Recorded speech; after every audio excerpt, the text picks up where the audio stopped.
माता की, भारत माता की। मुझे क्षमा करना, मुझे आज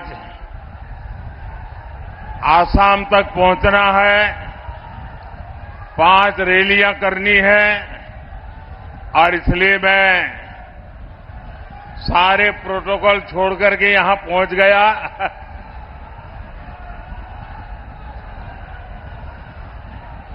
विश्वविख्यात ज्ञान और मोक्ष के पवित्र नगरी गया जी के हम प्रणाम कर ही भगवान विष्णु, भगवान बुद्ध के इस तपस्थली के हम नमन करिए। ये वो धरती है जिसने मगध का ऐश्वर्य देखा है, जिसने बिहार का वैभव देखा है। संयोग से आज जब मैं गया जी आया हूं तो नवरात्रि भी है और आज ही सम्राट अशोक की जयंती भी है। भाइयों और बहनों, सदियों बाद आज एक बार फिर भारत और बिहार अपने उस प्राचीन गौरव को लौटाने के लिए आगे बढ़ रहा है। ये चुनाव विकसित भारत, विकसित बिहार के उसी संकल्प का चुनाव है। गया की धरती पर उमड़ा ये जन सैलाब, ये अपार जन समर्थन, आपका ये उत्साह साफ बता रहा है कि फिर एक बार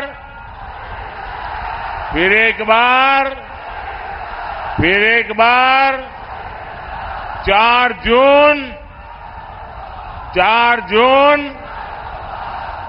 जून गया। और मैं अभी यहां जब आ रहा था एयरपोर्ट से, लोग पैदल यहां तक पहुंचने के लिए चल रहे हैं। हो सकता है मेरा भाषण पूरा होने तक वो पहुंच पाएंगे कि नहीं। बहुत बड़ी मात्रा में लोग हाथ में झंडे लेकर के चल रहे हैं। ये प्यार, ये आशीर्वाद मैं कभी भी भूल नहीं सकता हूं जी।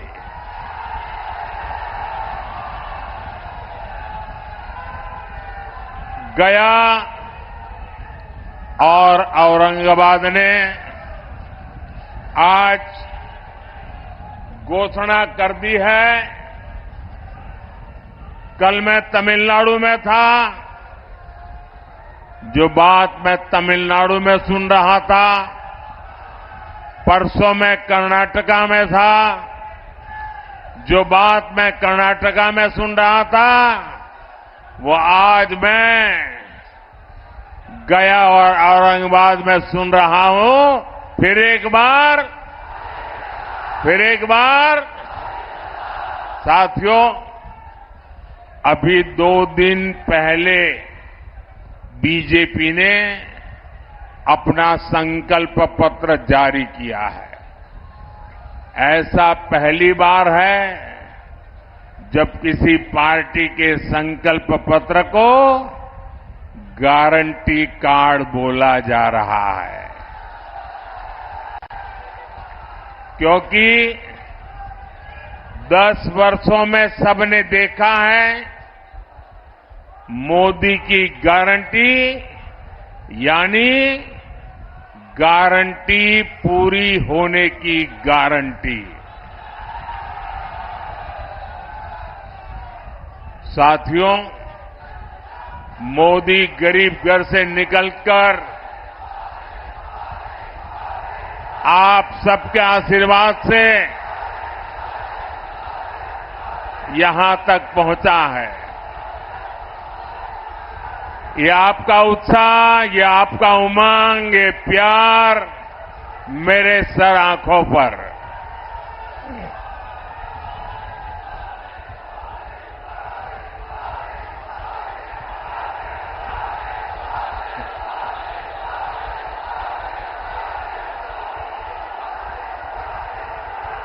मैं आपका ये प्यार जीवन भर मेरे कानों में गूंजता रहेगा।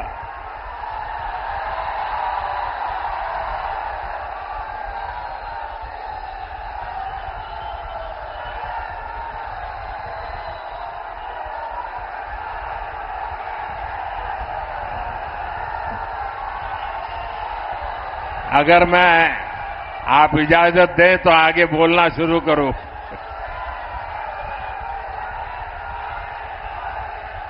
ये ऊर्जा बचाए रखिए, 4 जून को भी जरूरत पड़ेगी।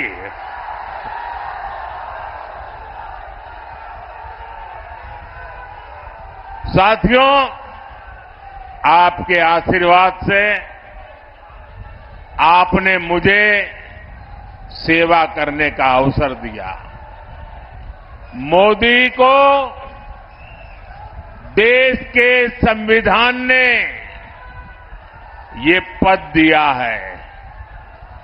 डॉक्टर राजेंद्र बाबू और बाबा साहब अंबेडकर, उनका दिया हुआ ये संविधान न होता तो कभी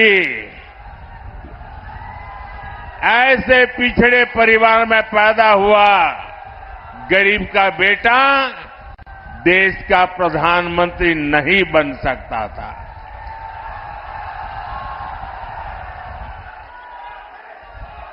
भाइयों बहनों,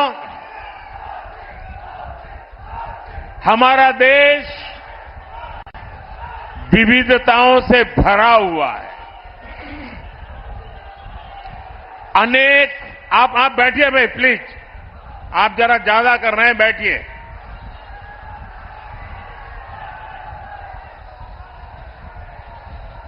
हमारा देश विविधताओं से भरा हुआ देश है। अनेक भाषाएं, अनेक बोलियां, अनेक रीति रिवाज, अनेक परंपराएं, अनेक प्रकार के पहनाव, अनेक प्रकार की जीवन शैलियां, अनेक प्रकार के खान पान, एक प्रकार से हमारा देश विविधताओं से भरा हुआ देश है, वैविध्य से भरा हुआ देश है और हर प्रकार की मत मान्यता वाला देश है, हर प्रकार के पथ संप्रदाय वाला देश है।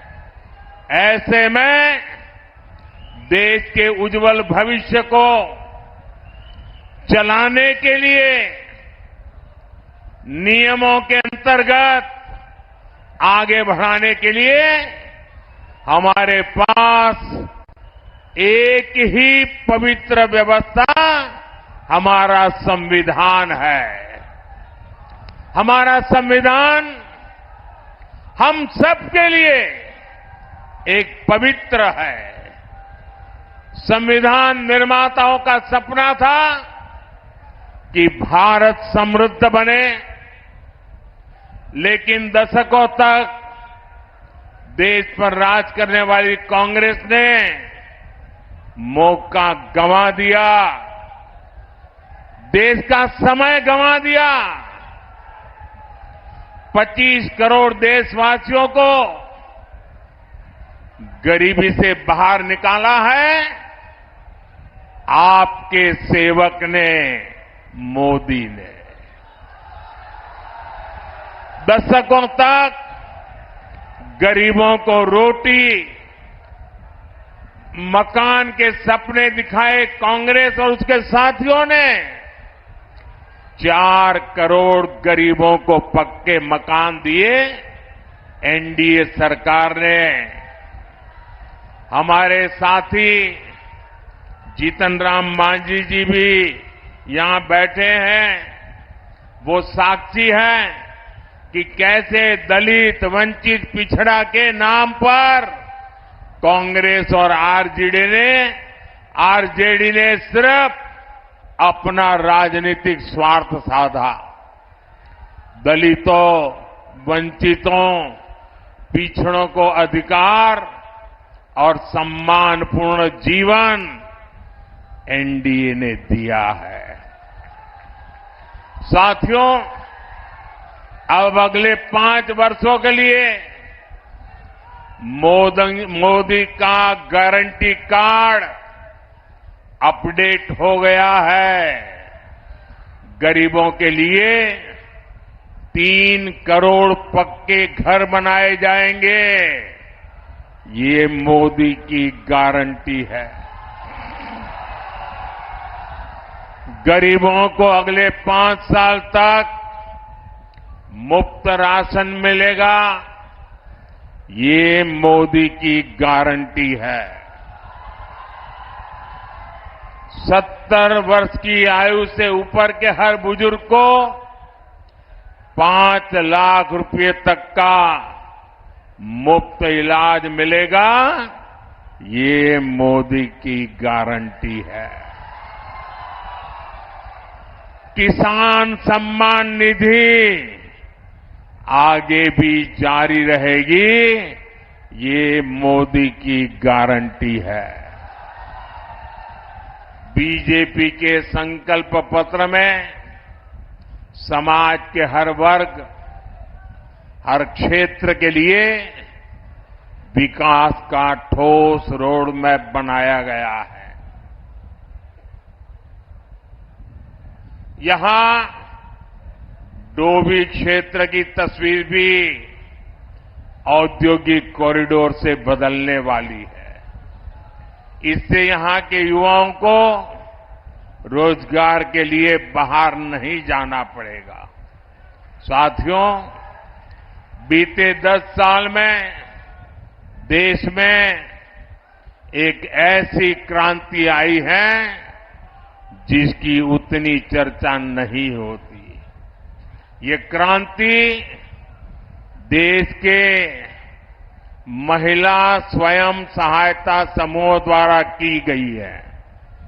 पिछले 10 साल में 10 करोड़ महिलाएं सेल्फ हेल्प ग्रुप से जुड़ी है। बिहार में भी 1.25 करोड़ बहनें इस मुहिम से जुड़ी है। अरे हमारे गया जी में भी 5.25 लाख बहनें इन समूहों से जुड़ी है। जब कांग्रेस की सरकार थी तो महिला स्वयं सहायता समूहों को बिहार में 150 करोड़ रुपए से भी कम मदद दी जाती थी। एनडीए सरकार के 10 साल में इन्हीं महिला समूहों को 40,000 करोड़ रुपए से ज्यादा दिए गए हैं। इसी प्रयास से अकेले बिहार में 12 लाख से ज्यादा महिलाएं लखपति दीदी बनी है। अब मोदी ने देश की 3 करोड़ महिलाओं को लखपति दीदी बनाने का अभियान शुरू किया है। इसका बहुत बड़ा लाभ बिहार की महिलाओं को होगा।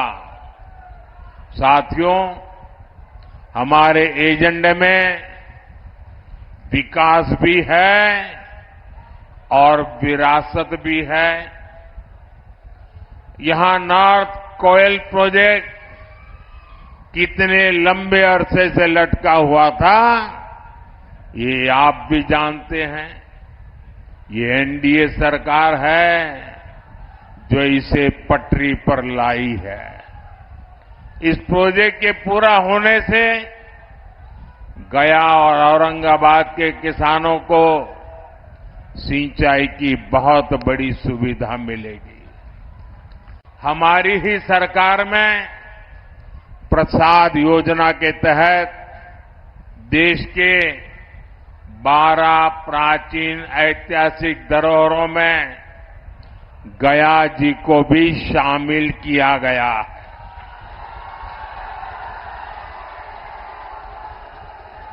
गया पितृ श्राद्ध स्थल है।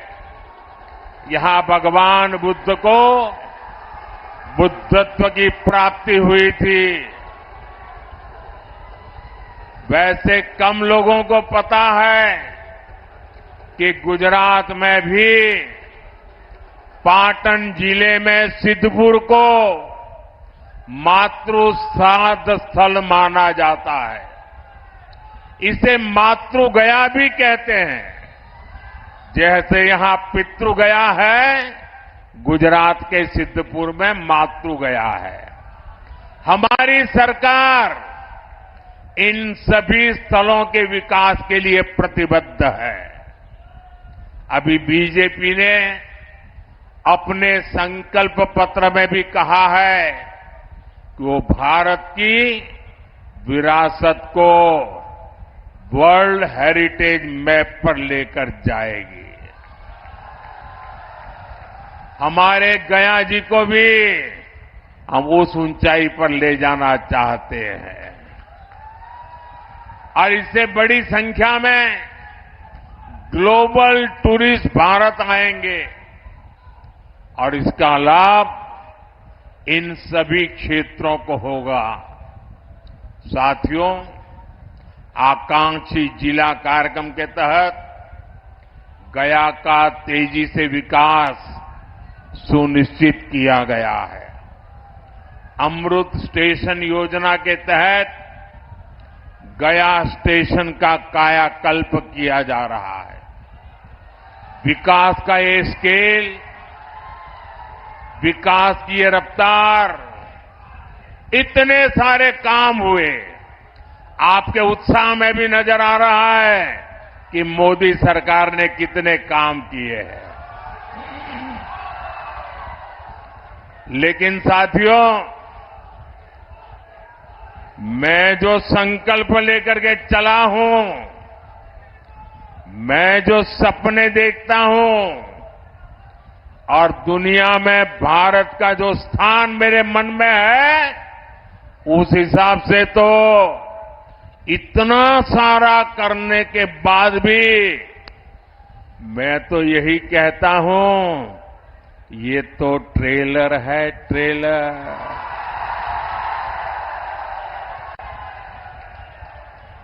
अभी तो मुझे देश के लिए बहुत कुछ करना है। बिहार के लिए बहुत कुछ करना है। साथियों, बिहार के लोग जानते हैं, ये चुनाव दल का नहीं, देश का चुनाव है।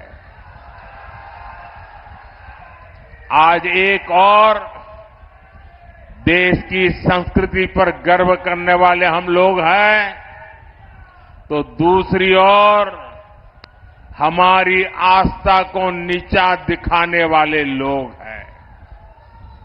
कल रामनवमी का पावन पर्व है।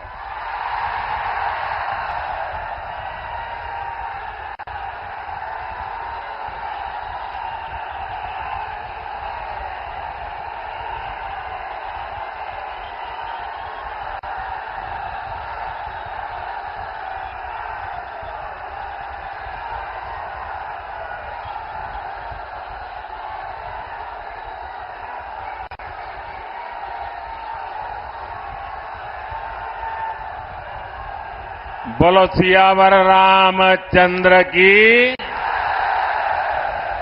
साथियों, कल रामनवमी का पावन पर्व है।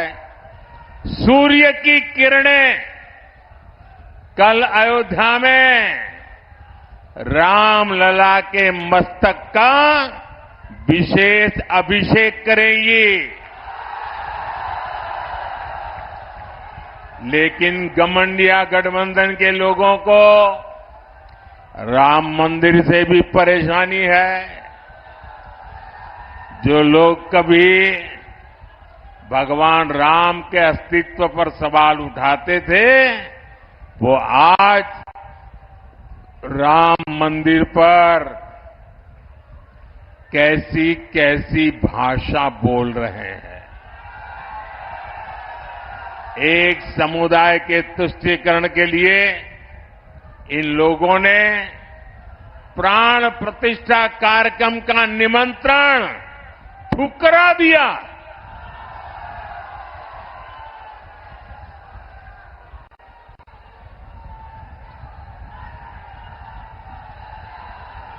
ये हमारे देश का संस्कार नहीं है। ये हमारे देश की परंपरा नहीं है।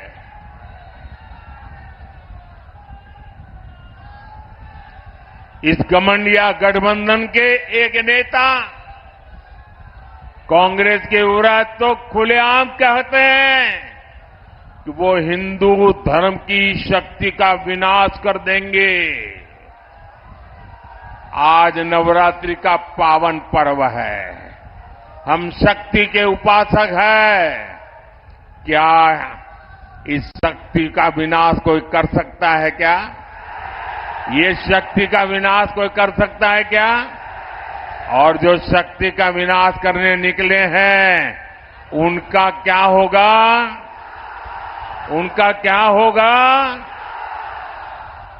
साथियों, ये ऐसा कुनबा भी इकट्ठा हुआ है, भांति भांति के उनके साथी, उनके एक दूसरे साथी वो कहते हैं, ये हमारा जो सनातन है ना, ये सनातन तो वो डेंगू मलेरिया कहते हैं। क्या ये सनातन का अपमान है कि नहीं है?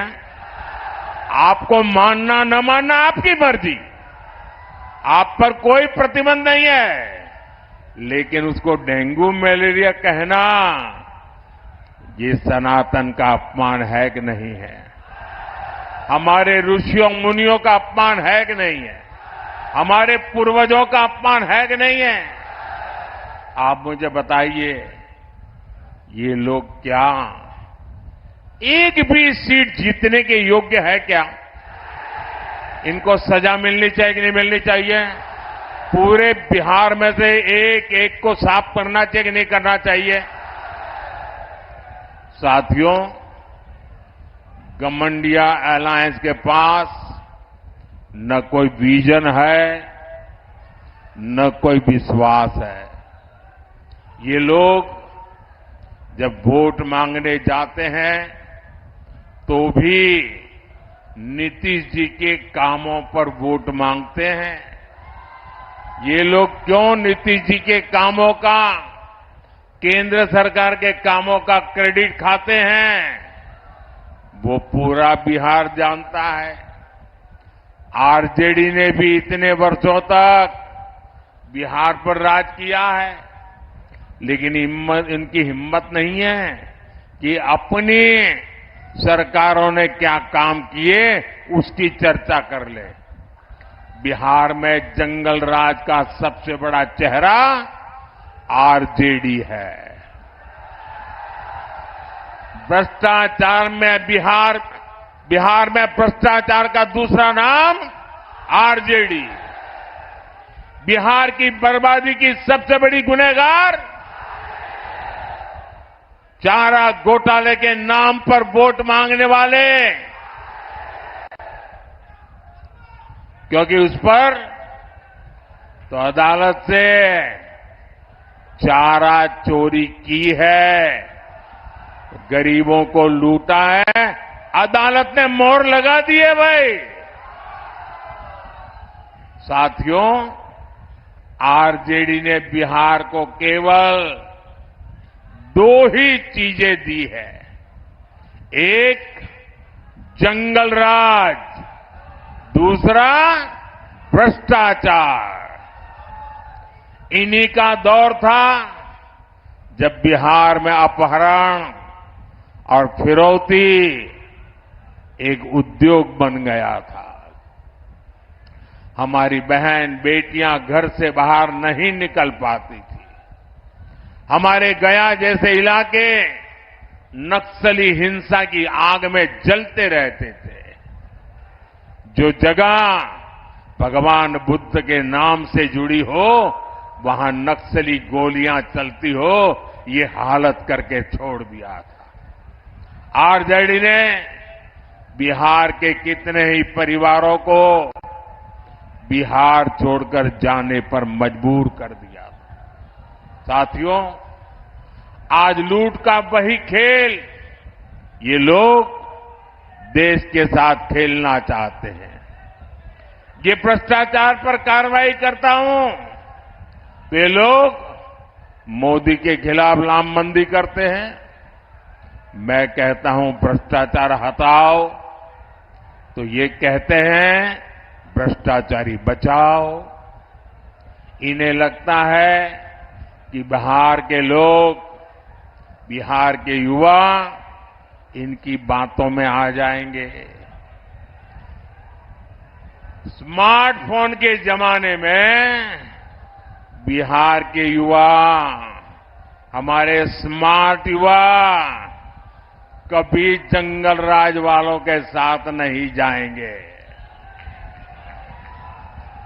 आप मुझे बताइए, आप सब मोबाइल रखते हैं कि नहीं रखते हैं? रखते हैं कि नहीं रखते हैं? क्या लालटेन से मोबाइल चार्ज होगा क्या? ना लालटेन से मोबाइल भी चार्ज हो सकता है क्या? ये लालटेन के जमाने वाले लोग आपको आधुनिक युग में नहीं जाने देंगे दोस्तों।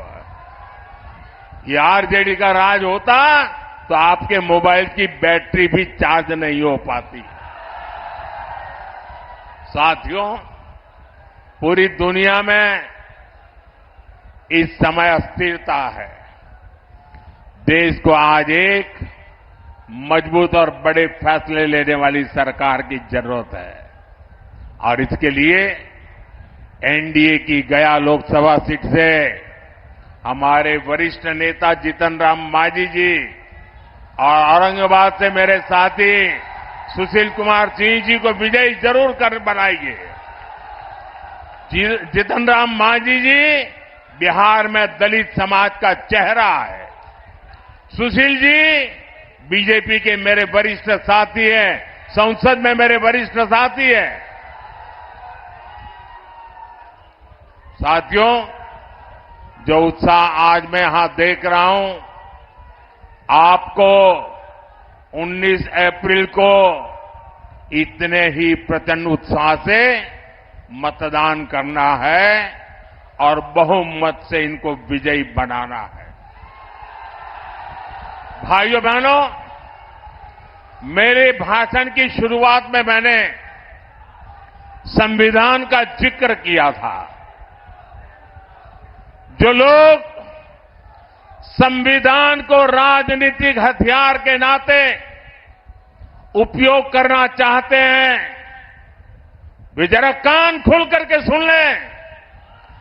पिछले 3 दशक से आपने लोगों को डराए रखने के लिए, लोगों को भयभीत रखने के लिए भांति भांति की विकृत नैरेटिव्स, विकृत कथाएं प्रचलित की है। कभी आप कहते थे कि आरएसएस बीजेपी आएगी तो देश जल जाएगा, बच नहीं पाएगा। पिछले 30 साल से हम अनेक राज्यों में सरकार चला रहे हैं। अटल जी के समय से हम देश की सत्ता से साथ आते जाते रहे हैं, लेकिन इस देश को सबसे ज्यादा शांति का समय हमारे कालखंड में मिला है। ये लोग कभी कहा करते हैं, अगर आरएसएस बीजेपी वाला आए तो लघुमतियों को देश छोड़ करके भागना पड़ेगा। आज भी वो आन बान शान के साथ सरकार की सभी योजनाओं का लाभ लेकर के गुजारा कर रहे हैं, प्रगति कर रहे हैं। पहले कहते रहते थे कि लोग पुराणपंथी है, ये प्रगतिशील लोग नहीं है। हमने दिखा दिया चंद्रयान पर जाने की ताकत किसमें है। वैसे ही अब वो पिछले 25-30 साल से एक पुरानी रिकॉर्ड घुमा रहे हैं। जब भी बीजेपी आगे बढ़ती है तो संविधान का राजनीतिक शस्त्र के लिए उपयोग करते हैं और झूठ फैलाते हैं, संविधान बदल देंगे, संविधान बदल देंगे। भाइयों बहनों, लिख के रखिए, मोदी तो क्या, बीजेपी तो क्या, स्वयं बाबा साहब आंबेडकर भी इस संविधान को नहीं बदल सकते हैं। और इसलिए झूठ फैलाना बंद करो। और भाइयों बहनों, इनको पता होना चाहिए, ये जो संविधान सभा थी, डॉक्टर राजेंद्र बाबू नेतृत्व करते थे। बाबा साहब आंबेडकर का दिल, दिमाग और कलम उसको शब्दों में डाल रहा था और देश के गणमान्य लोग अनेक महीनों तक बैठ करके विचार विमर्श करके देश की भावनाओं को समझ करके, देश की सामाजिक परिस्थितियों को समझ करके हमारे संविधान का निर्माण किया है। और जो लोग सनातन को गाली देते हैं ना, वो भी कान खोल करके सुन लो। ये जो संविधान इतना महान बना है, ये जो संविधान हमें देश को आगे ले जाने की ताकत देता है, इस संविधान को बनाने के लिए जो संविधान सभा थी, उसमें 80-90% से भी ज्यादा, 80-90% से भी ज्यादा सबके सब सनातनी थे। और उन सनातनियों ने इतना उत्तम संविधान बनाने में बाबा साहब आंबेडकर का साथ दिया है। और इसलिए हकीकत तो यह है कि देश की आजादी के बाद संविधान को राजनीति का हथियार नहीं, संविधान को श्रद्धा के रूप में जन मन में प्रस्थापित करना चाहिए था। और हमारा देश ऐसा है जो रामायण में आस्था रखता है, महाभारत में आस्था रखता है, गीता में आस्था रखता है, वो आज के युग में संविधान के प्रति भी उतनी ही आस्था रखता। लेकिन आपने संविधान का राजनीतिकरण करने की कोशिश की है। हमने संविधान के प्रति आस्था पैदा करने के लिए लगातार कोशिश की है। जब पार्लियामेंट में मैं ये प्रस्ताव लेकर के आया कि हमने देश में संविधान दिवस मनाना चाहिए, तब कांग्रेस पार्टी के नेता श्रीमान खड़गे जी ने पार्लियामेंट में उसका विरोध किया था। उन्होंने कहा था, अरे 26 जनवरी तो है, संविधान दिवस की क्या जरूरत है। उनको ये समझ नहीं आया कि भारत के संविधान के प्रति निरंतर श्रद्धा पैदा करते रहना चाहिए, संस्कार बनना चाहिए। हमने संविधान दिवस को हर स्कूल में बच्चों के सामने संविधान का पाठ हो, प्रियम्बल का पाठ हो, वचनबद्धता आए, इसके लिए परंपरा प्रारंभ की है। और आज भी संविधान दिवस पर सुप्रीम कोर्ट 2 दिन का सेमिनार करती है, पार्लियामेंट में चर्चा होती है। इतना ही नहीं, संविधान को 75 साल हो रहे हैं। संविधान के 75 साल मनाने का सबसे बड़ा कार्यक्रम हमने प्रारंभ किया है।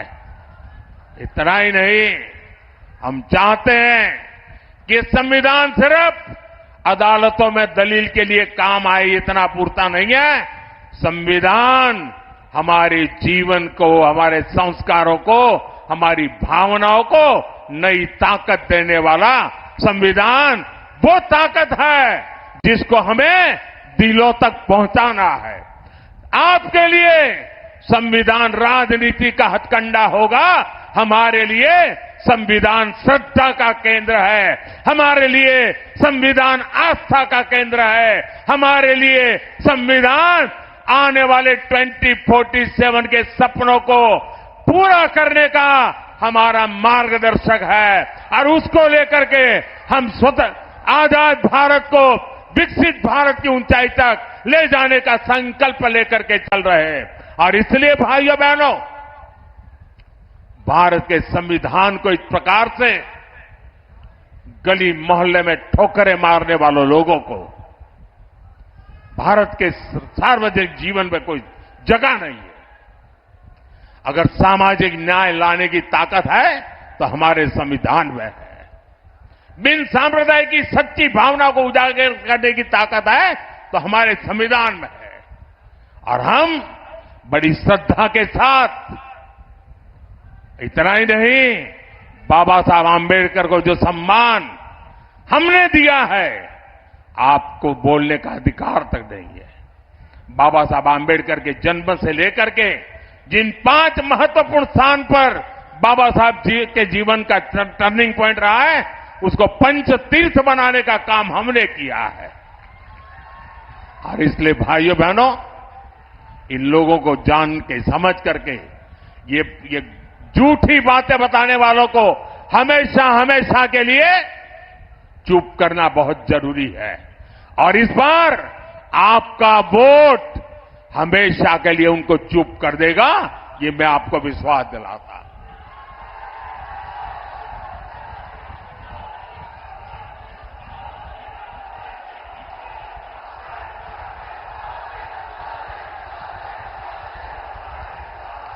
भाइयों बहनों, ये लोग कहते हैं 400 पार क्यों? मैं बताता हूं 400 पार क्यों।